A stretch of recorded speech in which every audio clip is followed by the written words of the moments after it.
speaker for the government team, and we stand in the strongest affirmation of the resolution that the United States federal government should significantly increase its ballistic missile submarine fleet. So I'm going to be starting off with some definitions and the weighing mechanism for this round before going into the plan and some background information, and then moving on to our advantages. So with that, I'm going to be moving into some definitions. So first, USFG, meaning the United States federal government, significantly will be an increase by at least 5%. And the ballistic missile submarine fleet, the fleet of submarines that are capable of launching ballistic missiles and are held by a number of nations in the world. The United States currently holds 14 of these missiles. So 14 of these ships. So with that, I'm going moving on to our weighing mechanism for the round, which we propose should be net benefits, meaning the team that can provide the greatest amount of good for the greatest amount of people should win the round. So the plan for this, the affirmation team proposes, is that that the United States federal government will build an additional 4 ballistic missile submarines for the fleet, starting as soon as possible. The funding will be achieved via normal ways and means. So with that, I'm going to be starting. So with that, I want to give some background information about what's going on in the world right now. So in the world right now, there's a lot of aggression going on, not just from the United States, but mainly from countries opposing the United States. This is countries like Russia, China, and North Korea, many of which are drastically increasing the amount of nuclear weaponry, including their ballistic missile submarine fleets. There's a lot of nations right now that are trying to oppose the United States. Many of them have openly stated that they wish to have a nuclear attack against the United States, such as North Korea, outwardly stating that they are hoping to have an attack against the United States. So this means that a lot of countries right now are against the United States. The United States needs to make up. Most sources agree that we are currently entering or already in a Cold War. That means that we are basically in a race trying to get more weaponry, and this is occurring all around the world. The United States needs to be able to make a point. It needs to be able to show that it is still a superpower and it is still strong, and that we cannot be attacked by another nation, because so many nations are building up their weaponry. So many nations are literally threatening to attack the United States. It is critical that we are able to show that we are strong enough to defend against an attack. So with that, I'm going to be moving into our first advantage, is that this will literally prevent any attack. So subpoint A of this is that our current number of ballistic missiles, the current number of ballistic missile submarine ships that we have is currently falling behind other nations. Now these ships have a relatively short lifespan. They only last between 15 and 20 years. And according to the congressional committee reported by Forbes, within the next 15 years, our fleet will go down from 14 ships to only 8. This will put us in third place behind both China and Russia in our number of ballistic missile submarine ships. So this means it will be more vulnerable to an attack from these nations as our ships fall into disrepair if we are not able to build more, because they simply don't last very long, and we need to build more so that we are able to still be in first place, that we are still able to be strong enough that we are preventing an attack coming from another nation. So the second subpoint under this is that we are preserving the idea of mutually assured destruction. So the idea of mutually assured destruction basically makes sure that a nuclear attack won't happen. The reason that the Cold War did not escalate into a massive worldwide nuclear war is the idea of mutually assured destruction. No one is going to attack another nation knowing that that nation will attack back and they'll both end up being destroyed. If everyone gets destroyed in an attack, no one wants to launch that attack in the first place. And that's what the idea of mutually assured destruction is. But by increasing our ballistic missile submarine fleet, we are going to actually be preserving this idea of mutually assured destruction, because unlike other types of weaponry, the types of weaponry that are based on land, they can't all be destroyed in attack. If Russia were to launch missiles at the United States to destroy an area, they could easily just destroy all of our land-based missiles, where it's much harder to destroy our ballistic missile submarine fleet. Which means that if there was an attack against the United States, they would be less likely to launch an attack against the United States in the first place, with the knowledge that if they were to launch an attack, the United States would attack back and everyone would be harmed overall. Which means that this overall just prevents nuclear war from happening in the first place. It means that nobody's going to attack, and that's what we want. We want to avoid any kind of attack occurring at all, and that's what's going to happen if we increase our ballistic missile submarine fleet. So with that, I'm going to be moving on to our second advantage, which is that we are going to be decreasing the chance of an incidental war. So one of the greatest concerns about having nuclear weapons is that if we accidentally identify a missile coming towards the United States, if we accidentally think a country is attacking us, then we might launch our own missiles at them, and we might launch a nuclear war when they really weren't really attacking us at all. But what happens with the ballistic missile submarine fleet is that isn't what occurs. If we detect a missile potentially heading towards the United States, we don't need to act immediately. We don't need to act immediately because the submarines are still there. If we need to retaliate, we still have the ability, even if our missiles are destroyed on land. So that means if we accidentally detect something, we will not immediately launch because we have these submarines who are ready in case, yes? So will the submarines already be waiting like around like Russia and places like that to launch a nuclear weapon in the chance that they launch one at us first? They'll be deployed as deemed necessary by the United States, by our military, and even if they're not just hovering around Russia, they'll be in our general waters and won't easily be destroyed by a weaponry coming in, meaning that if there was an attack against the United States, or we thought there was an attack against the United States, we could still delay, and if there was, we could then deploy our submarines towards Russia and attack them if it was necessary. So that means that there will not be, this actually decreases the chance that there'll be an accident, some misunderstanding that could result in the death of basically everyone on the planet. It'll mean that an attack will only happen if it is absolutely necessary. If there's actually a threat against the United States, and this is one of the most important impacts because it means that we are basically avoiding a nuclear war when it simply isn't needed because of a simple miscalculation. There have been numerous times when the United States may have thought there was a weapon there was a missile heading towards the United States and there simply wasn't. So with that, I'm going to be moving on to our third advantage, which is going to help us win the Cold War that we are in. As I stated in my background information, we are in a Cold War. This is agreed upon by numerous sources. For example, the New York Times just recently reported on how the United States and the rest of the world is basically entering a Cold War. We can't really do anything about this, but we know for a fact that other nations are increasing their aggression, they're building up their militaries, and we are in a position where we may lose this Cold War. As our ships fall into disrepair, as we fall behind in our weaponry, that means that we could lose a Cold War, and this could have devastating consequences, which it could result in this escalating to an actual nuclear war. If it's easy to attack the United States, if they don't have the weaponry to have mutually assured destruction, then that means you can attack the United States and there is no repercussions to these other nations, which means that there is a greater chance of a war. But by increasing our ballistic missile submarine fleet, we will be making sure that we do not lose the Cold War that we are in right now. We will make sure that we do not end up in a position where these countries could destroy the United States. So for these reasons, I strongly urge a vote for the affirmation team. Thank you.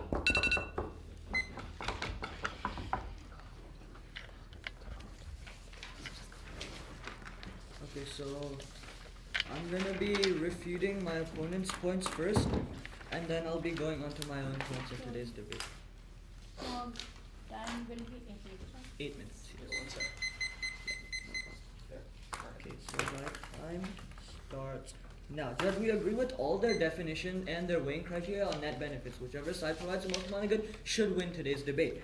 Now, let's talk about first of all, we're gonna be refuting their plan. They say the United States federal government will add 4 more submarines, and they say their funding will be normal means. Now, the problem with this funding is each submarine costs $4 to $6 billion to manufacture, and this is only manufacturing. The testing of these facilities, the research, and all of that costs multiple millions more, which means that normal means income taxes. That is specifically how the government gets money today. If you want to increase it by like $20 billion, that's a huge hit on the people.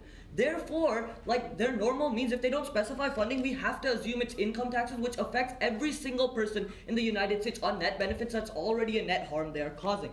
Next, let's talk about how they're increasing nuclear weapons. They talk about how countries are increasing nuclear weapons right now. First of all, we have warrants that prove that. In the status quo in 2019, there were 13,850 warheads in the world, while in 2018, there were 14,465, which means that the number of warheads in the status quo is reducing, which is inherent, which you can see means that the probability of nuclear warfare is reducing in the status quo because there are overall less nuclear warheads in the entire world. Secondly, submarines actually add fuel to the fire. You see, in the Cold War with Russia in the past, the United States produced ballistic submarines, and that caused the Cold War to get even worse. The big impact here is we were lucky that the Russians did not launch missiles from Cuba. That was a luck factor, but in the status quo, that might not happen. If we add more nuclear submarines, we're adding more fuel to the fire. And this time, maybe Russia might even launch a nuclear attack, which is why we need to stay passive and we cannot add more nuclear weapons to the fleet. Third of all, the United States is the strongest military in the world. So regardless of ballistic missiles, like mutually assured destruction still exists in the status quo because no country wants to invade the United States. The United States has the strongest military in the world, and this is a point I need to emphasize because that shows you why countries will not attack the United States in the status quo. Next, they talk about how we are falling behind, but we have a whole point about how we need quality over quantity, and I'll be going over that more in my speech. But secondly, the perception of less ships is like obvious. Basically, when you have less ships, that means the United States is being less aggressive in the world. They're trying to assert their dominance less because they are not making as many nuclear weapons, they're not making as many nuclear ships, which means to the public eye, the United States is being more friendly and wants to be more cooperative instead of like investing in aggressive ships, which solves the problem of the perception link. Next, they talk about how like the chance of incidental warfare goes down, but I'll be refuting that in my points again. And you see that ballistic missiles, like specifically those submarines, cause dehumanization, and I'll be going on to more of that on my case. Essentially, a lot of their points are refuted by my case, which is why I'm going to be talking about my contentions now. So we have a couple observations. You see, first of all, ballistic submarines are specifically designed for nuclear weapons, especially the new Colombian style of submarines that are the new technology in today's world. You see that the United States has the strongest fleet in terms of quality. Yes, Russia might have more submarines, but there are so many inherent problems with Russia, North Korea, and China's ballistic fleet, which is why the United States has a stronger fleet. Now, you see that they are building Colombian-style like submarines, which have a huge devastating impact. You can see that one submarine has the potential to wipe out 24 cities with one nuclear launch.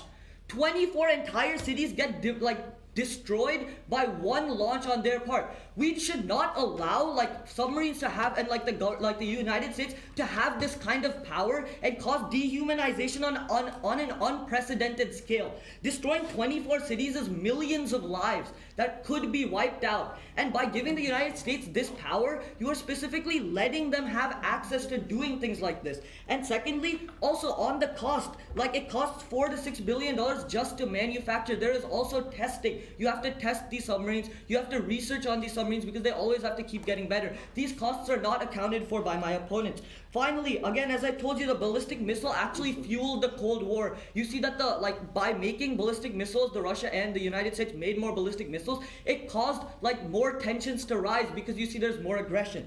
Overall, you see that also our next observation is that a new class of submarines, this Colombian-style submarines, means that there's more testing. Now the problem with that is testing means dropping nuclear weapons either in Nevada or the ocean. Like literally that's how the government tests nuclear weapons. You see that when they launch, when they test nuclear weapons in Nevada, it linked to increased thyroid cancer, specifically in the populations there, which means you're causing dehumanization of innocent civilians who are just living there. But also, if they test it in the oceans, that means huge amounts of radioactive material get seeped into the ocean and spread across, which means you see massive ecosystem collapse and things like that happening in the ocean. In both cases, those are really bad things to be happening. Now, let's go on to our first contention about efficiency. Quality over quantity. You see, Russia has a lot of submarines, but there's an inherent problem with their submarines. First of all, on October 17th, 2019, a very recent launch, Russia launched an intercontinental ballistic missile from their ballistic submarines into the ocean. They launched one, but the big problem is they were supposed to launch two. One of their nuclear missiles failed to deploy into the failed to deploy in a test. This shows you the inefficiency of Russia's submarines. If they can't even test properly, how will they be able to implement this in the real world? So you see, they do not have proper quality. Let's talk about how the US submarines are better. So basically, these types of submarines are called boomers. That's that's a nickname that people have given. But these boomers that the United States has carries 24 missiles per submarine, while Russian and Chinese submarines can only carry 16. So you see, even if we have less submarines, they can carry more missiles, which overall solves for that problem. Third of all, China, an article on the Republic of China's attempt to modernize their nuclear fleet found that the first huge class of these ballistic missiles submarines were a huge disappointment because they specifically did not work. So there were huge economic costs that were put into building this, but at the end of the day, they didn't even work. So China is not a problem. Russia has huge inefficiency issues, And you can link that to North Korea as well, because North Korea also has a lot of inefficiency issues with launching their nuclear weapons from ballistic submarine fleets, which therefore tells you that overall the cost is so exponential that we cannot keep trying to do things like this, especially when the United States has the strongest fleet in terms of quality. You have to be looking to quality, because like Russia can have 100 submarines, but if all of them cannot launch their missiles, then they are virtually useless. Therefore, quality always outweighs quantity in this debate. So overall, the impacts here are the economic cost and nuclear war, specifically like you are basically fueling this fire, especially when the United States already has a really strong fleet. Our second point is about dehumanization. You see, this is very unique to ballistic missile submarines. They detonate these nuclear weapons at high altitudes. Now the problem with that is, first of all, it really stops communications, because when you detonate a nuclear bomb at high altitudes, it allows the radioactive particles to manifest in the high altitudes and then come down to the people and cause huge amounts of radioactivity within the public. You see things like in Japan, where we launched the nuclear bombs 50 years ago, they're still dealing with cancer and things like that. Because we solve for the people, and because the United States has already the strongest quality in terms of quality, you should be voting on the negation. Thank you.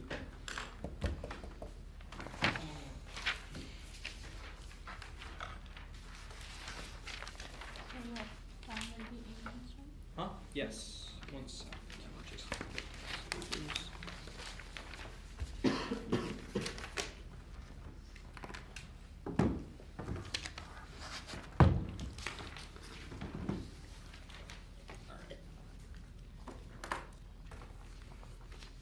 So first I'd like to talk about my opponent's responses to our to our plan.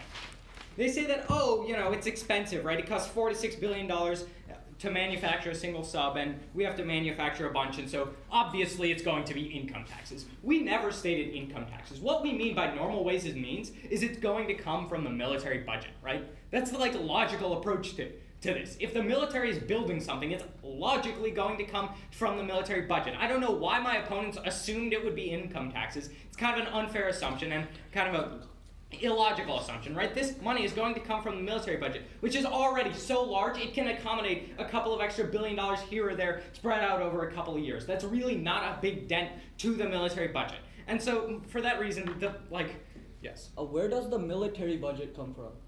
Where does the military budget come from? It comes from the United States, but it's already there. We're not increasing any taxes. We're not decreasing the quality of life in any way. What they're trying to say is that, by taking this money, we're going to increase income taxes. That's not how it works. We're just going to take that money, take the money from the military budget and repurpose it. It's a completely illogical assumption to assume we'd increase income taxes.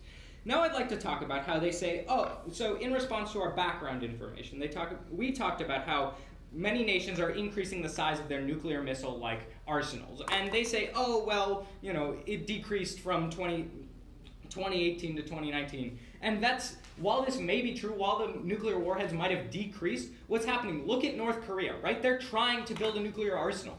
Look at China. They're trying to modernize their nuclear arsenal because they're just stepping into the shoes of a great superpower. They're trying to build up their nuclear arsenal to seem like a superpower, to show that they're on the level of Russia, they're on the level of the United States. And so China is increasing its warheads. Now, let me explain the decrease for you. The decrease happens because the United States and its allies are decreasing the amount of warheads in its arsenals, right? The United States and its allies are trying to decrease the amount of warheads, but look what's happening. China, Russia, North Korea are trying to increase their warheads. We can't allow this to happen because it makes the U.S. look like it's getting weaker while its enemies are getting stronger. And that leads to somebody thinking they can win a nuclear war, and when somebody thinks that they can win a nuclear war, there will be nuclear war. When somebody thinks they can win a war, they're going to declare that war. And when that happens, there's going to be the death of every single person on this planet. And that is obviously much, much worse than whatever costs they have, whatever dehumanization, which I'll get into later. So they talk about how the U.S. has the strongest military in the world, so we already have mutually assured destruction. But where do you think the U.S. military is located? It's located inside the United States, right? And so if Russia and China and North Korea bomb the United States with nuclear missiles, that the United States military isn't going to exist anymore. The US will no longer have the strongest military in the world, right? It's going to essentially disappear. And we need these nuclear submarines to make sure that Russia and China and North Korea understand that they won't get away with this, that they won't just be able to bomb the United States and the United States won't do anything in retaliation. They talk about how quality over quantity. So let me just clear up this misconception. So they say, oh, Russia tried to launch 2 ICBMs and they only launched 1. Russia still launched an ICBM. Russia still launched a warhead enough to kill millions of people. Like, just because it didn't work as it was supposed to, it still worked somewhat. It still worked well enough to kill millions of people. And that is why we need to make sure that mutually assured destruction is a thing that Russia and China realize is going to happen if they attempt to attack the United States. All right, so onto their case. They talk about how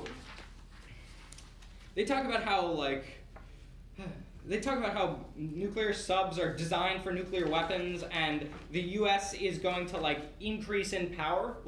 They said that the U.S. is increasing in power if we increase the amount of nuclear submarines, and so that means that the U.S. is going to somehow be more dehumanizing. There's no real clear link to this, right? The U.S. already has nuclear missiles, right? Why is increasing a couple of subs to make sure that the United States is safer, that the United States is less likely to get destroyed by nuclear weapons, dehumanizing to the United States population? There's no link story there. There's no actual logical steps to follow there, and so you should just ignore that point. They talked about how it costs $4 to $6 billion to manufacture, and then there are extra costs for research, but the research has been done, right? We already have nuclear submarines. The manufacturing cost is what we're really looking at here, and $4 to $6 billion out of the $500 billion military budget is simply not a whole lot, especially when it's $500 billion a year and we only need to build 4 over a couple of years. That's just not a significant portion of the U.S. military budget, and it's not a significant amount of money for the U.S. in general. And for that reason, you should ignore that point. They talked about how testing. Oh, right. My opponents don't seem to understand how nuclear testing works. They say nuclear testing is done by dropping nuclear warheads into the ocean and exploding them. That's not how it works. What they do is they launch the nuclear missile without the warheads on it, right? They launch the missile itself to make sure the missile works, and they do not test the warheads on U.S. soil. They do not test the warheads in the ocean, right? That was done partially in World War II, but that's because they didn't really understand how nuclear weapons worked. Yes. So then why is Russia still conducting nuclear tests in oceans? Oh, because Russia doesn't care about the environment and the US does, right? Russia, yes, they're going to continue conducting tests in the oceans. My opponents don't solve for that. My opponents don't actually do anything to address that problem. We are at least making sure that Russia realizes expanding its nuclear arsenal isn't a good idea because the US has as powerful or more powerful nuclear arsenal, and so it's pointless to actually increase the nuclear arsenal. And that actually might even solve for the Russians launching nukes into the ocean, because the Russians realize it's pointless to continue this nuclear arms race, especially when the Russian economy right now is not doing so well. They probably want to stop spending so much money on their military, stop spending so much money on developing their nukes, but because they see the US as because they think that the U.S. is going to, because they think they might be able to win a war against the United States, they're trying to build up their nuclear arsenal to make sure that they can win that war, and we need to make sure that they can't. Why does anybody ever declare war on anybody? It's because they think they can win that war, right? Nobody's going to declare a war they know they're going to lose. And so, if Russia, if China, if North Korea thinks they can win a nuclear war against the United States, they are going to declare war against the United States. And if we do not have these nuclear submarines, as I explained, and as my partner explained, our nuclear submarine fleet right now is falling into disrepair, right? The nuclear submarines right now have a very short lifespan. They're slowly falling apart, and we're going to go from 14 to 8 in a couple of years. And after a couple more years, we're going to go from 8 to 0, right? We are going to lose our nuclear submarines. We're going to lose the most survivable part of the nuclear triad. And what that means is that we need to make sure we keep that survivable part, because it is what truly makes sure that Russia and China do not attack the United States. Oh, and looking at Trump's actions, right? He talks a big game. He's talking about how, we're all powerful and we're strong, but if he can't back that up with actual actual show that he has power, Russia and China might think that he's just grandstanding, he's just making things up, and they might think that he's actually overstating what the US is doing, and they might think they can win a war in that way too. And so for that reason, and many others, I urge a very strong vote for the affirmation today.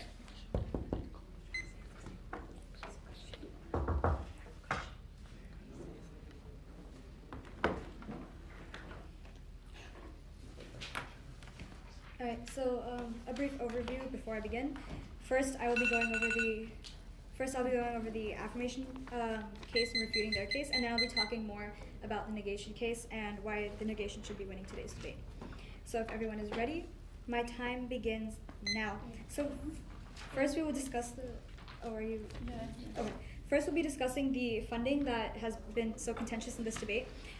If the affirmation defines normal ways and means as the military budget, they said that the military budget is already large enough to take a few extra $1 billion. However, it's not just a few $1 billion. The ballistic missile program so far has cost $320.5 billion. Missiles cost $97 billion in order to build and create all these missiles. So if we're building new submarines, obviously we need new missiles as well. Research and testing for these missiles and these submarines takes another $46 billion, and construction of these missiles costs another $220 billion, which means altogether, all this money is almost equal to the military budget that exists right now, which means that the military budget is going to have to be increased in order to fund this. Now, if we increase the military budget, that money has to come from somewhere, right? Whether that money comes from income taxes of the people, that will be increasing taxes, or that money will come from other departments in the US government, which means other departments that have funding for welfare programs and things that help the people, they're going to be losing money, which means either way, whether it's an increase in taxes or decrease in social welfare programs, the citizens of the United States lose out. It never helps them.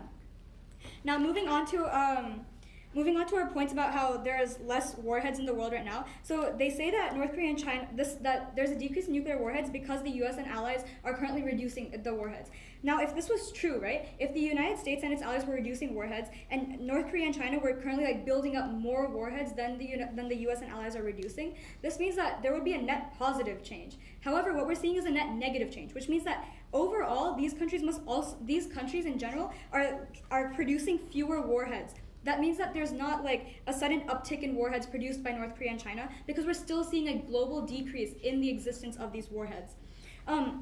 Moving on to the next point of how they say that if someone thinks they can win a war, they will launch the war. However, the reason that we aren't currently in a war that is existing is because no country thinks that they can beat the United States with its most powerful military in the world. If we increase our submarine fleet currently by another 4 submarines, this is not going to suddenly be enough to deter every other country from going to war with the United States. 4 submarines is simply not enough to do that. And in the status quo anyway, no country is actually willing to attack the United States. If there were countries willing to attack the United States who thought they were strong enough to attack the United States, it would have happened already, which means adding 4 submarines to this fleet doesn't change anything. The affirmation talked about how if the United States gets bombed, then the military that exists in the United States will no longer exist. However, if the United States gets bombed, first of all, it'll be specific parts of the United States, which means not the entire military was gonna die. And then second of all, the United States has hundreds of international bases for military bases around the world, which means even if the United States does get bombed and somehow the entire military located within the continental United States dies, you still have so many soldiers and the rest of the military set around the world ready to fight back. Yes? Do you know how many are stationed in these international bases compared to the size of the United States military? A solid 35% of our military has permanent bases around the world. In addition to that, there's another 25% that is constantly moving around and being relocated, which means that at any given time, there is plenty of U.S. military around the world to fight back when necessary. Our opponents talked about how Russia still launched 1 nuclear warhead, which means that there's still an impact. However, what we see is that Russia currently is really bad at maintaining any of their weaponry. We've seen that Russia has a terrible history of problems with maintaining their weapons, which means that if the weapons right now are at such a low point where they were only able to launch half of the missiles they were supposed to, as time goes on and the maintenance of these missiles continues to decrease, we will see even less of these warheads actually being launched, which means that Russia really isn't a threat. They also can see that the Russian economy is not doing good right now. They specifically said that the economy is struggling in Russia, which means that Russia doesn't have the money or the resources to actually maintain their current weaponry. So it's not like Russia is going to become a bigger threat in any time in the near future. Now, moving on to their refutes on the negation case. They say that somehow it's not dehumanizing to people because the United States doesn't test with the warheads. However, they also specifically said that Russia continues conducting tests with the warheads because Russia doesn't have these regulations. So what this means is that it's still dehumanizing people because even if the United States is not launching missiles with the nuclear warheads, other countries still are. And if the United States creates more submarines, creates more missiles, this isn't going to stop other countries from creating more. This instead makes other countries want to build more so that they're still competitive with the United States. If the United States takes it a step up, every other country, of course, is going to want to be on the same level, which means Russia will then have more nuclear weapons that they will continue testing, which means they are still dehumanizing people because they do test it with the nuclear warheads, which our opponents conceded. Now, what this also means is that if Russia continues testing, this means that they're conducting tests on land and in the ocean. Nuclear weapons have multiple radioactive elements in them, including carbon-14, cesium-137, and strontium-90. Now, what these do when they're released into the environment is they have huge environmental impacts. Multiple species die out, you have entire ecosystems that get polluted, and overall you are hurting both marine biodiversity and terrestrial biodiversity. Now, obviously, when the weighing mechanism for this round is net benefits, killing off hundreds of species, hundreds of living organisms, that is not a net benefit. That is a net detriment.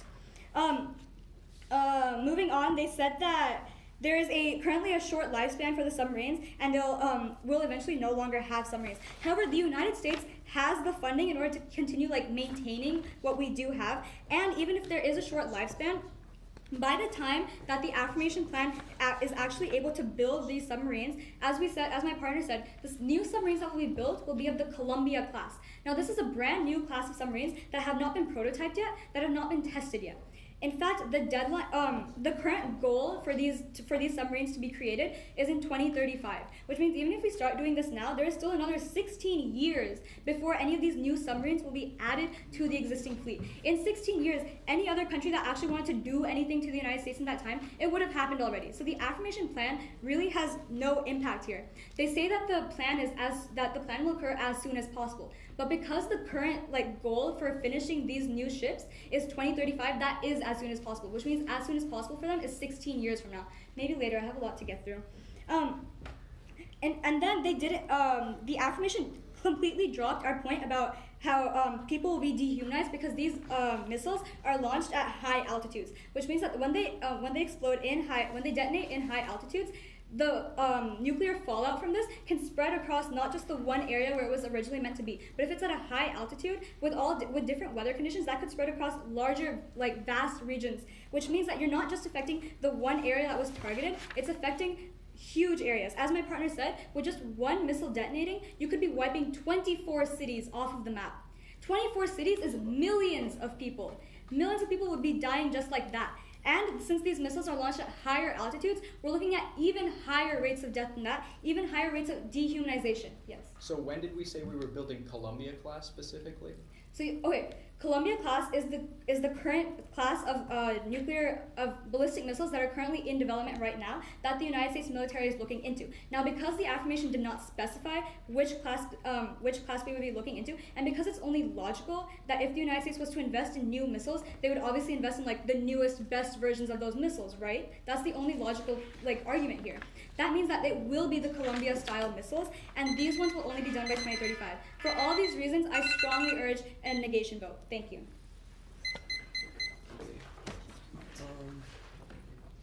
I'm gonna be going over basically 3 voter issues and then a lot of the dropped points my opponents have in today's debate and extending all of that.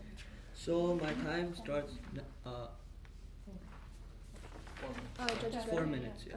Okay, so my time starts now. Judge, the reason why you have to buy that the Colombian-style submarines are gonna be used or gonna be invested in is because they are the best technology. My opponents continue to cite that the United States needs to have the strongest submarines. They need to be the best. But to have the best, to be the best, you need to have the best technology. The Colombian style is the best technology right now, which is why they have to invest in that. If they invest in any other types, it is not the best, and therefore you don't have this quality in their world. Therefore, you have to be voting on that.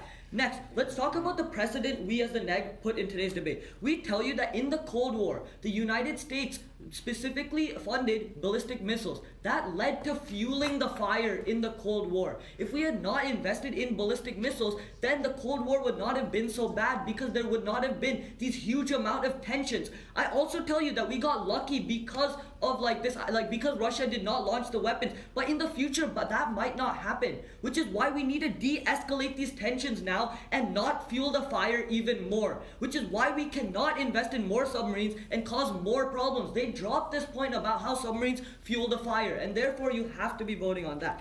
Next, funding. Judge, they say that they're going to take it out of the military budget. The military budget comes from income taxes. The military budget comes from the federal government. Where does the federal government get its money? Literally income taxes or company revenue, corporation taxes, things like that. Therefore, at the basis, it is still income taxes. My partner gives you the analysis of how it's like hundreds of $1 billion are required to just make one missile or one ballistic missile submarine. That is literally like the entire budget of the military right now. If we allocate the entire budget to building missiles, what happens to the rest of the military? There's so many other parts of the military we need to fund for that my opponents do not account for. And therefore, either they're weakening the rest of the military or they're increasing income taxes or taxes on the people, which therefore are net harm. Therefore, you have to be voting on budget-wise. We win today's debate. Next, the fact that they talk about how their point about how we're willing to go to war and countries only go to war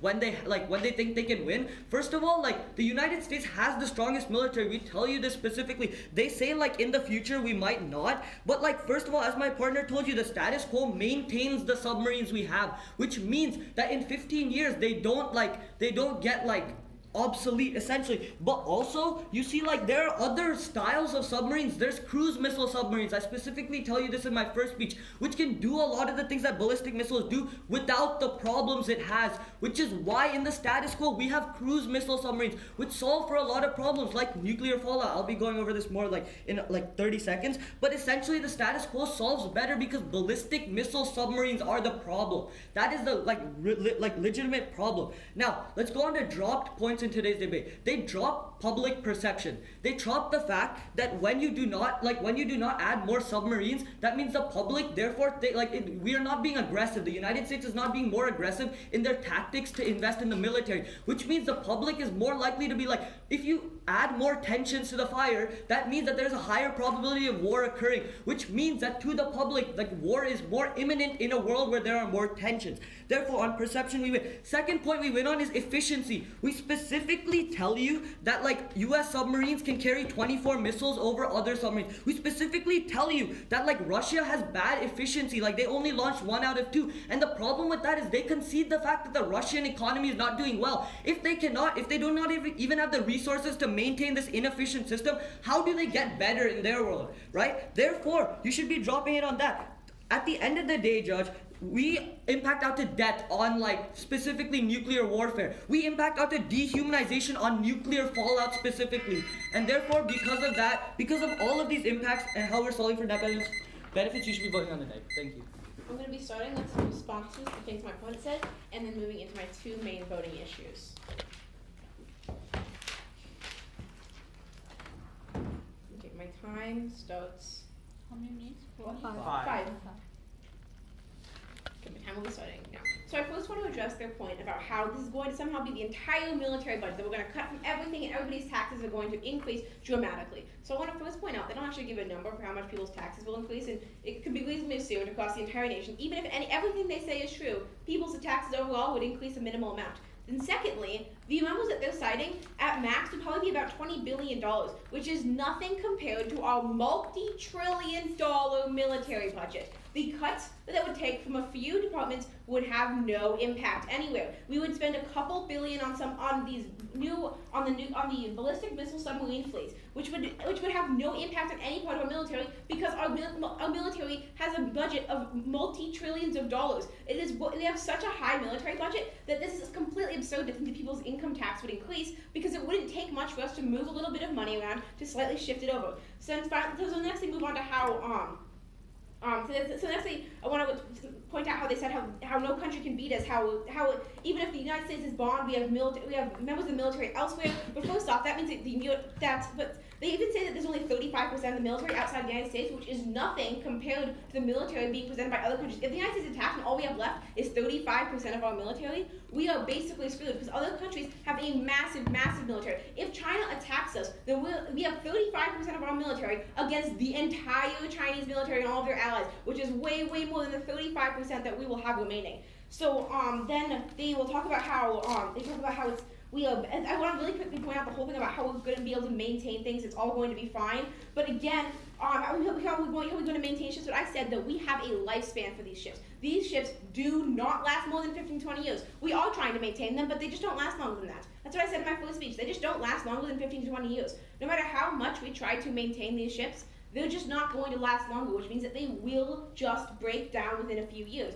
And when they do break down, that just means we will be left without any of our ballistic missile submarine fleet. We'll be left without any of these ships because they simply do break down after a few years. And this basically goes conceded by my opponents because all they say is that we maintain them, and it's simply not true. As I stated, they simply have a lifespan, and they just don't last any longer than that. So with that, I'm going to move into our first voting issue, which is that we are going to stop a Cold War. So again and again, my opponents make the claim that by building these ships, we will just be fueling the fire that will be increasing our aggression, but that's not true.